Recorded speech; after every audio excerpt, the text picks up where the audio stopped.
আজকে আমরা বেদিন হয়ে যেতাম, হয়তো আমাদেরকে মুশরিক হয়ে যেতে হতো।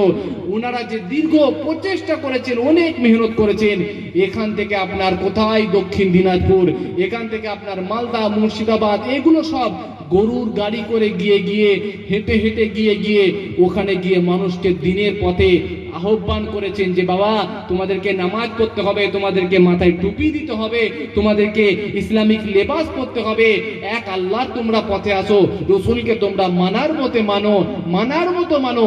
এভাবে ওনারা ইসলামের দিকে আহ্বান করে মানুষকে আজকে এত সুন্দর একটা পরিবেশ, একটা পরিস্থিতি তৈরি করে দিয়েছে। জোরে বলেন না সুবহানাল্লাহ।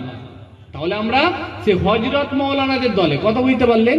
হযরত মাওলানা যারা আল্লাহ পাকের আলেম বান্দা, আবার অন্যদিকে কিন্তু আল্লাহ পাকের ওলি বান্দা, আমরা ওনাদেরকে ভালোবেসে মহব্বত করে এই জিকরুল্লাহ, জিকরুন নবীর এত সুন্দর যে ব্যবস্থাপনায়, এগুলোই কিন্তু আমরা অংশগ্রহণ করে থাকি। ভাইরা আমার, দোস্তরা আমার, তরুণ যুবকেরা, এই যে মাহফিল, এটা হচ্ছে দুটো উদ্দেশ্য নিয়ে করা হয়। কটা বললাম? চলে বলেন, দুটো উদ্দেশ্য নিয়ে করা হয়। এক নম্বরে হচ্ছে জীবিত মানুষেরা এখান থেকে ওয়াজ নসিহত শুনে সেটাকে আমল করবেন, আর দ্বিতীয় নাম্বার উদ্দেশ্য হচ্ছে এখান থেকে সওয়াব রেসানি করা হবে, ইসালে সওয়াব করা হবে। আমাদের যারা আত্মীয় স্বজনেরা যারা কবরস্থ হয়ে গেছেন, এখান থেকে তাদের জন্য সওয়াব পৌঁছে দেওয়া হবে। এই দুটো উদ্দেশ্য নিয়ে জিকরুল্লাহ, জিকরুন নবীর মাহফিল কায়েম করা হয়। জোরে বলেন না সুবহানাল্লাহ।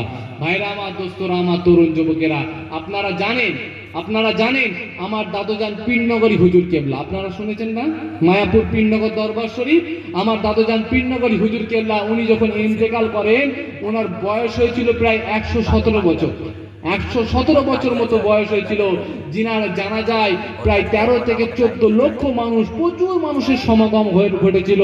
ভাইরা আমার, দোস্তরা আমার, তরুণ যুবকেরা, এই দাদুজান আমার পীরনগরী হুজুর কেবলা, উনি মৃত্যুবরণ করার আগে উনি ওসিয়ত করে গিয়েছিলেন আমার আব্বাজানকে। আমার আব্বাজান ওনার বড় সন্তান, তাই বড় সন্তানকে ওসিয়ত করে গিয়েছিলেন যে বাবা, আমি যখন মৃত্যুবরণ করব, আমার লাশটাকে তোমরা 3 দিন রেখে দেবে। কতদিন? 3 দিন রেখে দেবে। কিসের জন্য রাখবো আব্বাজান? না, আমার লাশটাকে যদি তোমরা 3 দিন না রাখো, আমার প্রচুর ভক্ত, আমার প্রচুর ভালোবাসার মানুষেরা আছেন, যারা আমাকে আব্বা বলে ডাকে, যারা আমাকে দাদু বলে ডাকে, আব্বা বলে ডাকে, তারা যদি আমাকে না দেখতে পায়, তাদের অন্তরে ব্যথা লাগবে, তাদের অন্তরে কষ্ট লাগবে। তাই তুমি আমার লাশটাকে 3 দিন রেখে দেবে। তখন আমার আব্বাজান বলেছিলেন যে আব্বাজান, আপনার লাশটা কি আমরা কি ওই ওষুধের মাধ্যমে রাখবো? ওষুধ দিয়ে কি টাটকা অবস্থায় রাখতে হবে? তাহলে কি, না হলে কি আপনাকে এসির মাধ্যমে রাখতে হবে, নাকি বরফ দিয়ে রাখতে হবে? দাদুজান বলেছিলেন যে